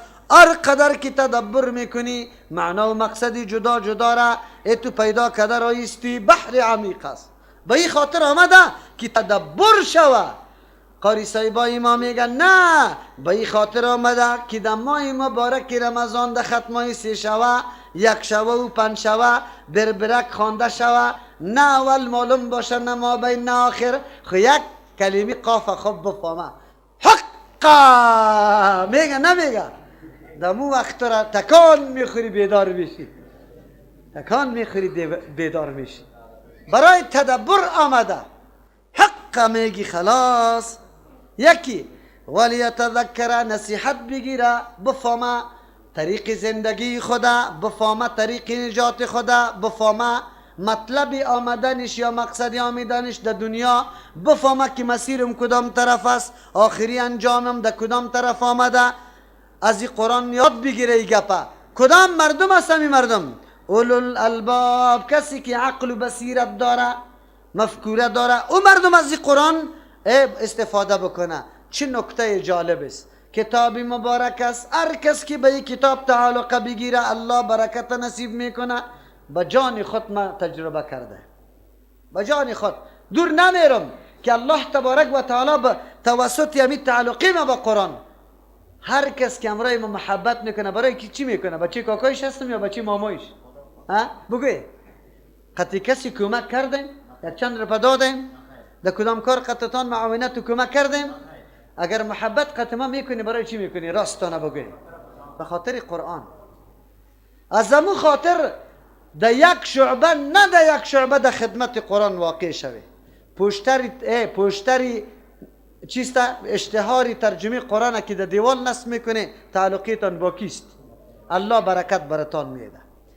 چی جای ازی که بیایی بگیری در این فکر و تصور هستی. آلی با پودری پولیتا نمیدی که میره کمی بدی خوش میشه. چی برات میگه؟ الله ترا کامیاب کنه. او خو نماز نخوانده، او خو الله را نمیشناسه، او که الله را میشناسه پودر چه میزد. بازو کسی که دزد است، او کسی که شراب خورده بری از او چیز میدی؟ نه، فکر کردی که اینی پول ما باید مصرف شود. در کی؟ در رمضان مبارک. در چی چیز مصرف شود؟ در مدرسه را سرپرستش بیاره عقیدهش جور کنه که آینده هر قدر افراد و شاگردایی که از او تخرج حاصل میکنه کلش موحد و عقیدهش جور باشه. 10 نفر محتممای مدرسه را میشناسه؟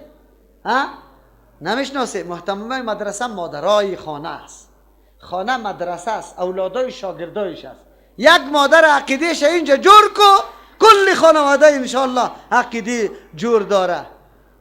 او تر مادر پیدا میشه که با بچهش درس میده. چی برش میگه؟ بچم شیری خدا نمی بخشم بری تو که از خدمت قرآن دور شوی. شیری خدا نمی بخشم که تو اسلام پایمال شود جهاد نکنی. تربیه امیتور اشخاص کی میکنه؟ مادری که با قرآن زندگی کرده میکنه. اگر او بچه اولادی از او هر کاری خیر میکنه با واسطه کی شد؟ با واسطه تو شد که مادر عقیده داده بودی. اگر او نسل به نسل مردم متدین میشه در کل اعمال نیکش تو شریک هستی، در کل اعمال نیکش. حالی فامیدی موتر گرفتن او کرا دادنی موتره که مبارک است. با قرآن تعلقه گرفتی با سلسله ثوابت با هیچ وجه قطع نمیشه، با هیچ وجه. اینجا مصرف کو پولیتا، مرکز آباد بکو. ما یک هفته در جمعه گفتم که برادرای مسلمان ما کمپاین بکنیم برای مدیرا و برای چی میگه وکیلا و وزیرا کمپاین میکنه. با کتاب الله کمپاین کنی، مردم آگاه کنه. دری همسایه را تک تک بزنی. خبر داری همسایه جان؟ اگر همونجا کسی بیا که توزیع میکنه یک پیپ روغن، اول میدوی طرفی دروازه همسایه تک تک تک تک تک خیرت است، حالا زود بکن. اونجا توزیع میشه یک پیپ روغن، اینجا توزیع میشه علم، اینجا توزیع میشه خیر و برکت. دروازه همسایه تا زدی؟ تک تک کردی؟ راستی تا بگو. نه، باید تک تک کنی، او را دعوت بدی که همسایه جان بیا که بریم که بهترین موقع است. مبارک کن. تعلقه و رابطه تا به این کتاب پیدا کو، برکت برات حاصل است قطعا. کسی که این را ترجمه میکنه، تفسیر میکنه، تعلیم میکنه، خدمت میکنه، مدرسه قرآن آباد میکنه، کسی که در این تلاش است که آینده من دعوتگری قرآن باشم، الله نصیبی ما بکنه کلی این شعبه ها را. خب اصلی غرض قرآن تدبر در آیاتای قرآن بود، در اینجا ذکر شد. دیگه برای چی آمده بود؟ تذکره و ذکرا. سوره قاف آیه 37 در سپاره 20 چی هست؟ ششم. این فی ذلک لذکرا، یقینا چیزایی که یاد کرده میشه در کتاب الله، در آیاتهای سابق. لذکرا جای چیسته؟ لذکرا جای سنجش است، یادآوری و چیست؟ یادآوری است. لمن کان له، برای کسی که هست برای ازو قلب مفکوره، کسی که یقینا مفکوره داره، قلب داره، یعنی محل تفکر و تدبر داره.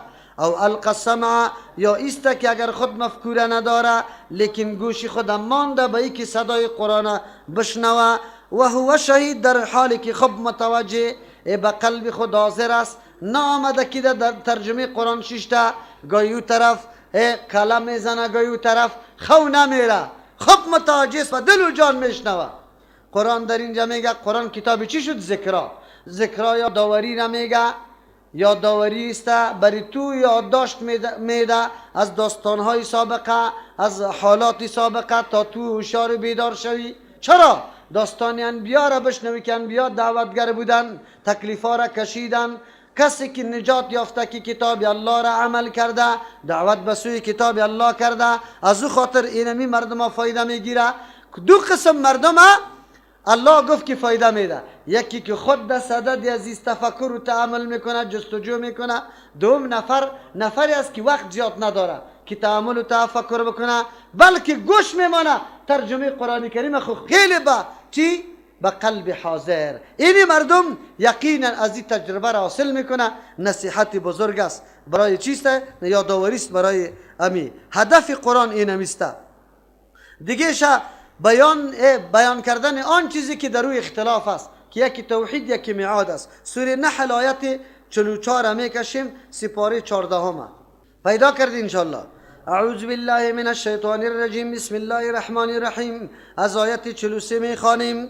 و ما ارسلنا، روان نکردیم ما، من قبل که پیش از توی پیغمبر علیه السلام، الا رجالا، مگر اشخاصی را، نوحی الیهم، که ما وحی کردیم بسویشان. یعنی مردمان عادی نیستن. الله میگه سخنایی که وا میگه از طرف ما بالایشان وحی شده. پس وقتی که وحی شده و میدانه که حق کدام است، باطل کدام است، فاسالوا اهل الذکر، کدام حادثه، کدام مثال، کدام موضوع که براتان پیدا میشه، کجا مراجعه کنیم در مسائل دین؟ کجا مراجعه کنیم؟ قرآن برای ما میگه فاسالوا اهل الذکر، سوال کنی از اهل علم. اینجا مراد از ذکر قرآن کریم است. از اهل قرآن سوال کنی. ان کنتم لا تعلمون، اگر شما نمیدانی. روان نکردیم پیش از تو مگر چی را؟ رجال، اشخاص. با چی چیز روان کردیم؟ بالبینات و الزبور، به معجزات، و الزبور، به دادن کتابا. امو تو را دی نامده، الله معجزه را برشان داده که تایید نبوتشان شوه، کتاب برشان داده که او قانون شوه برای هدایت مردم. از او خاطر هدایت مردم توسط کتابی که پامرای پیغمبر آمده می شوه. خب میگه در وقت مشکل رجوع به عالمتان بکنه، یعنی که مشکل مسئله دینی براتان پیدا میشه. اهل ذکر اهل قرآن میگه. اگرچه در اینجا واقعه خاص است از اهل کتاب که علما داره، بره سوال بکنه که دعوت پیغمبر حق است یا ناحق است، لیکن معنا و مفهومش عام است. در هر حادثه که مسئله دین بر ما پیدا میشه رجوع به کی میکنیم؟ اهل قرآن. ما از علما که سوال میکنیم یک مسئله را از این خاص در گپش قبول داریم که از چی بر ما بیان میکنه؟ از قرآن و حدیث بیان میکنه. اگر بفهمیم که از قرآن و حدیث بیان نمیکنه، میپذیری یا نمیپذیری؟ از او خاطر آیت رد بالای تقلید است. یک شخص خشک‌ترش قبول کردن در دین وجود نداره دلیل بالایش قطعا، بلکه هر عالم گپش در هر منطقه که هستی سوال بکو، خو گپش اگه موافق قرآن حدیث بود قبول میکنی، به خاطر که دلیل داره. تو تابعداری شخص نکردی، تابعداری کی کردی؟ دلیل کردی. اگر نه که سبا معلوم شد، دیگه سبا معلوم شد، 10 سال بعد 100 سال بعد معلوم شد که گپش چی بوده؟ خطا بوده، حال دیگه او گپ نمیگیری.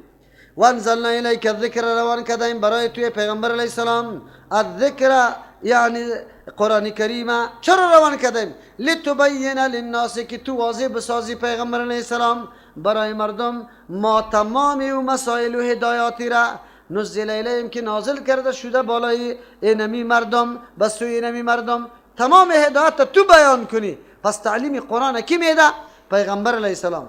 ولعلهم یتفکرون، یک طرف تعلیم تو باشد، دیگر طرف یام تفکر بکنه، قرآن همو طور نمانه، اکتفا نکنه، بلکه یام از فکر خود کار بگیره و خوب سنجش بکنه که قرآن چی مطالب و هدایاتی داره. هر نوع فایده را از قرآن بگیره. دکتر در شق دکتری، ماموری زراعت در شق زراعت، انجینر در انجینری، ملا در ملایی، ساینسدان در ساینسدانی خود. قرآن کتاب جامع تمام علوم است و هر کس راهنمایی میکنه. از او خاطر شیخ طنطاوی رحمت الله علیه جواهر القرآن که ببینی الله اکبر در بخش جغرافیا رفته، برای مسائل ارضی را چیزی را بیان میکنه که عجیب کلش از آیات قرآن کریم. ساینسدانا وقتی که در قرآن مراجعه میکنه فقط مطابق هدایت قرآن کار میکنه. امروز سیارهشان بالا میرود. توسط چی بالا میروی سیارهشان؟ زمین خو مغناطیس داره، قوه جاذبه داره.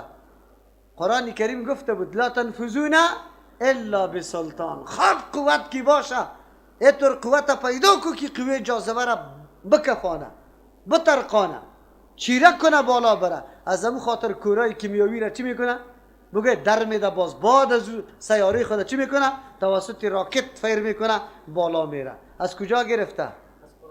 زمانی که یا سیاحت میکنه میره در عطارد چکر میزنه، از کجا فهمیدن که وسایل اکسیژن از دنیا بگیرم؟ قرآن گفته که انه یصعد فی السما. دل کسی که قید میشه به مثل کسی که طرف آسمان بالا میشه. چرا؟ اکسیژن کم شده میره. اگر تو در اون سیاره میری بعد اسباب و وسایل کی را داشته باشی؟ ولکم فی الارض چیز مستقر. اسباب و وسایل زمین، در زمین بری تو مایاست، دیگه جایی نیست. تو باید وسایل زمین از کجا گرفته بود؟ از آیات قرآن. دکترها را که ببینی مراحل آیات تحقیق کردن یک مرحله از پیشتان مانده بود. این مرحله چی را بگه؟ علقه را که خونی بسته میشه. جنین یک مرحله چی است؟ خونی بسته. ایره نه. بعد از او دکتری که کلی مراحل جنین تحقیق کرده بود، زمانی که متوجه قرآن شده بود که قرآن مراحل بالا گرفته از کده، یک دم او آدم مسلمان شد. گفت من بعد از تحقیقات این قدر وسایل من مراتب شناختم، او قرآن پیش از من 1400 سالی این موضوع را بدون وسایل بیان کرده. یقینا که کلامی چی است؟ حق است. قرآن کتاب هر چیز است که بر ما بیان میکنه، خو از تفکر کار بگیره. از او خاطر بزرگترین کتابی که ما را دعوت به ساینس میده، به تفکر میده، به علم میده، کدام کتابه؟ قرآن است. آیت 64 هم میخوانیم به خاطر که چیسته براتان واضح شود که ما به الاختلاف کدام است. و ما انزلنا، ما روان نکردیم علیک الکتاب، بالای تو پیغمبر علیه السلام قرآن کریم، الا مگر روان کردیم لتبین لهم که تو واضح بسازی برای نمی مردما الذی امو مضامین امو مطلب اختلافو فیه که وای اختلاف کردند او مطلب. یکی توحید الله بود، دوم مسئله میعاد بود. و هودن روان کردیم که برنامه هدایت شود برای توحیدشان، برای بیان مسائل آخرتشان. و رحمتا روان کردم که ذریعه رحمت شود زمانی که یا تطبیق میکنه عملا الله ایره ذریعه رحمت میکنه لقوم یؤمنون، برای قومی که ایمان میاره. اینا کدام قومی که عقیده داره قرآن کریم برای اینمی آمده که اختلافات از بین ببره، یک تا پرستی الله را به مردم بیان کنه. اختلافی که کسی منکر از قیامت است قرآن تفصیلا بر ما بیان کنه، بر ما بیانم کرد. اینی بود اغراض یا فلسفه چی؟ نزول قرآن کریم که الله تبارک و تعالی قرآن نازل کرده به این غرض و مقصد بود که مردم ما چی اهداف داره. شما خودتان قضاوت کنید که حق قرآن پورا کردیم یا نکردیم. هدى للمتقین، برنامه هدایت برای متقین بود. اونجا خب پیش دمی سوره بقره گفتیم که هدى للناس، این برنامه هدایت برای کلی بشریت است. اینجا چرا للمتقین میگن؟ درس بزرگ برای ما داده میشه هر چیز با فاعلیت فاعل، یعنی با تأثیری که همو کسی کدام کار میکنه ضرور قطشی هم است که همو جایی که کار واقع میشه او هم قابلیت و استعداد داشته باشه. اگر قابلیت و استعداد نداشته باشه اثر فاعل از کجا کار بکنه؟ تبر بریدن میکنه، تبر اره بگوه اره میکنه، چوبه میخوره نمیخوره؟ خب همون چیزه که قابلیت اره کردن نداشته باشه، اگر اره را در سنگ پرت سنگ اره میشه؟ حالی اره خود دندانایش خیلی تیز است، خود تو در سنگ پرتافته ای. امرای فعل فاعل باید چی باشه؟ قابلیت مفعول هم باید باشه که مفعول قابلیت زیر داشته باشه. قرآن مکمل هدایت است، خلی که نفذی کی گرفته میتونه؟ یک کسی که قابلیت همی هدایت داشته باشه. او قابلیت هدایت اول نمبر مرحلهش چی بود؟ دیروز گفته بودم انابت بود. چی بود؟ انابت دیر میگه که تعصب نمیکنی، خود محتاج میدانی که یقینا من دنبال یک امر میگردم که او را پیدا بکنم. سلمان فارس جور میشی رضی الله عنه، از ایران حرکت میکنی در مدینه منوره، بگوی خدا میرسانی. اونو را به نام انابت یاد میکنه که خدا محتاج فکر کنی که ما ضرورت به قرآن چی دارم؟ کریم دارم. اول مرحله نمیسته. پس کسی از قرآن بهره گیری میکنه که او چی داشته باشه؟ انابت و قابلیت داشته باشه. قرآن برنامه هدایت است، یعنی فایده میگیره للمتقین، برای کسانی که متقین است. باز سوال وارد میشه، چون که فایده بزرگ متقین میگیره، از خاطر میگه برنامه هدایت برای متقین است. برنامه هدایت برای متقین است یعنی فایده را یا زیاد میگیره. افتو خیلی روشنی داره، لیکن یک آدم میره در تاکه و تمام روز بیرون نمیبرایه. آلی کدام اعتراض میتونیم که افتو چرا بگوییم که افتو حرارت و فایدهش خاص است برای کی؟ کسی که در بیرون بوده در تاکه. بله برای آدم تاکه هم امی حرارت میداد، خب به شرطی که او در بیرون میبرامد. خوی در بیرون نبرامده، چی در صبرتان میده برادر و خواهرها؟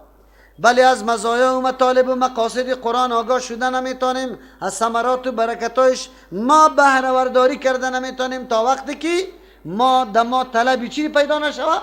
طلب قرآن. صبحی تصمیم گرفتی که ما خواب خدا میمانم، غز و پوزی مادر و پدر میمانم، آماده میکنم خدا در درس قرآن کریم فایده میگیریم. دوم اعتراض هدی للمتقین، کسایی که تقوا تر حاصل کرده دیگه چی ضرورت داره که قرآن واره متقی بسازه؟ جواب هدی للمتقین، اینجا مراد از متقین کسایی هستند که آل تا حالی را تقوا برشان حاصل نیست، بلکه در صدد اصولی چی هستند؟ تقوا. هدی للمتقین برنامه هدایت است برای کسانی که در صدد تقوا هستند. چی درس براتان میده؟ معلوم شد که راه رسیدن به تقوا کیست؟ بگوی قرآن است. راه رسیدن به تقوا چیست؟ قرآن است. او تقوا یک جز، یک موقوف علیه ولایت است. کسی که تقوا نداشته باشه ولی شده میتونه؟ خیر چطوری مردم در خانقاه ها که نه ترجمه قرآن خوانده او نه میشه، اولیام جور میشه، پایایش بوسه میشه، یس کجا جور میشه؟ قرآن خو میگه که ذریعه تقوا کتاب الله تبارک و تعالی است. خیرو از کجا پیدا میکنه؟ دو هدی للمتقین، تقوا مراتب بیشتر داره. کسی که تقوای کامله و تقوایی که مراتبش است میخواه که در دنیا استقامت اختیار کنه، راه راست بشناسه، هیچ نوع کجی و انحراف سرش تاثیر نکنه، اگرچه در بین خواهشات زیاد، در بین تبلیغات زیاد، در بین شبهات زیاد زندگی میکنه. کسی که میخواه که از هر گپ مسئول شوم، نجات پیدا بکنم، کدام کتاب لازم بگیره؟ هدایت کنندش کیست؟ کتاب الله. زمان ما مسئول میشیم، تضمین میشه زندگی ما از انحراف که با قرآن زندگی کنیم، الله ما را دور نکنه. یقینا همونطور است. هدی للمتقین، تقوا چی را میگه؟ تقوا یک انگیزه و قوت درونی که در وجودت است، او انگیزه و قوت تو را نمیگذاره که کاری غلط انجام بدی. امیر به نام چیات میکنه؟ تقوا. باعث بالای تو سکینی کارا بکو، اینی کاری خوبه بکو، اینی کاری خرابه نکو. امی قوت از کجا حاصل کرده میتونیم؟ از قرآن. قرآن که بخوانیم اینی انگیزه بر ما ثابت میشه. این را به نام تقوا یاد میکنه. این مراتب برای خود داره، بله درجات متنوع داره. یکی کامل تقواست، یکی در درجه وسط است، یکی ادناست. ادنا تقوا این نیست که انسان خود از کفر و شرک چی میکنه؟ نگاه میکنم، لیکن در حرام و در این گپا مبتلاستی. دوم درجه تقوا است که تو امرای کفر و شرک از محرمات، چیزایی که محرم است از اون خدا نگاه میکنی. خب لیکن سوم مرتبه تقوا که آن چیزی که شبهه و ریب داره امور هم چی کرده ای؟ ترک کرده ای. یعنی کفر و شرک خو قطعا نیست، حرام خوردن خو قطعا نیست، خو لیکن بگوی شبهات و چیزای شکی را هم انجام نمیدی، اینی را متقین میگه. پس معلوم شد که برنامه قرآن کریم برنامه هدایت برای او کسانی است که در صدد تقواست و اینطور قوت پیدا میکنه و یا مکمل از شبهات و شکوک مکمل خود نگاه میکنه. قرآن برنامه همون مردم است. الذين يؤمنون آلی معنای اصطلاحی متقین یا صفات از یارا بر ما بیان میکنه. دو قسم صفات است، یکی صفات عمومی است برای عام، یکی صفات خصوصی برای خاص است. اهل کتاب کدام صفاتایی که برشان مناسب است او را بر ما بیان میکنه در پشت سر، و این صفات خیلی صفاتای عمومی است. میگه الذين او کسانی که یؤمنون بالغیب ایمان به غیب داره. غیب وحی را میگه دیگه، معنای اینطور میشه متقین کسانی است که ایمان داره به وحی، آن چیزی را که الله روان کرده مکمل میپذیره، به دل و جان تصدیق میکنه، باور میکنه که درجه کامل است او گپش درست است. از او خاطر چیزی که از طرف الله نازل شده ای را متقی گفته میتونیم، به خاطر که ما نزله از جانب الله را مکمل باور داره. یا اینجا مراد از غیب هر آن چیزی که نه توسط عقل نه توسط حواس هیچ راه برای حصولش نباشه، از تو پنهان باشه، اونو را به نام غیب یاد میکنه. دیگه آن چیزی که غیب است ما به عقل خود درک کردن نمیتونیم، به حواس خود درک کردن نمیتونیم. کدام است؟ الله غیب است، ملائک غیب است، جنت و دوزخ بگوی غیب است، عذاب قبر غیب است، سوال و جواب غیب است، پل صراط غیب است. نه، ما نه تنها که به چیزایی که در دنیاست باور داریم، بلکه به یک جهان دیگه هم باور داریم. اولین فرق در بین مسلمان و کافر دینمی گپ میشه که کافر به غیب ایمان نداره، مسلمان به غیب چطوری؟ تمام فکر و ذکر کافر در چار دیواری دنیاست، آن چیزی که بچه‌ش مشاهده میکنه. اما مومن نظر وسیع و دید وسیع داره. برای کافر میگه که مادیات دنیا را که دنیای مادی است و به چشمت میخوره، بلکه یک جهان دیگه است. ما علم خیلی وسیع پیدا میکنیم. الله باز در آینده برای ما نشان میده، تو نگو که تنها است. از همون خاطر ما عقیده به این داریم که جهان دیگه آمده نیست. باز عقیده به اون جهان دیگه چه تغییرات انقلاباتی در زندگی داره و بالاخره هم یقینون در اونجا برای ما بیان میشه. اولین شرط برای مؤمن کامل شدن چیست؟ بگوی ایمان به غیب است. خب یک معنی دیگه، یعنی در حالت غیبوبت ایمان بیاره، نه در حالت حضور. منافق قاره نباشیم که اگر کسی موجود بود میگین مؤمن هستیم، که کس نباشه واضح ایمان میمان پیش ما اعتبار ندارم، نه اوتوری باید نباشه. این دیگه معنای غیب است. پس اینجا برای ما واضح شد که سرحد شد در بین کافر و مؤمن به آن چیزی که تعالی را ندیده. خب پیغمبر صلی الله علیه وسلم به زبان مبارک بیان کرده، ما تصدیق داریم چون نبوتش ثابت است و پیغمبر که چیزی گفته ما به او التزام میکنیم. پیغمبر به ما گفته که الله مثال نداره، پیغمبر به ما گفته که الله دارنده صفات است، ما هم عقیده را میکنیم. در مورد ملک که کدام عقیده را برای ما بیان کرده، مذکر مؤنث نیستن، خوردن نوشیدن نداره، از نور آفریده شده، همیشه در تسبیح و تهلیل الله تبارک و تعالی است، اونم قسم ایمان داریم. همچنان پل صراط، جنت و دوزخ، این چیزا است که عقل درک کردن نمیتونه، لیکن تو باید عقیده داشته باشی. سبحان ربک رب العزت عما یصفون و سلام علی المرسلین والحمد لله رب العالمین. الله. برای دریافت سلسله درس‌های تفسیر قرآن کریم توسط استاد ابو عبیدالله متوکل رحمه الله با شبکه یوتیوبی مولانا متوکل رحمه الله وارد شوید.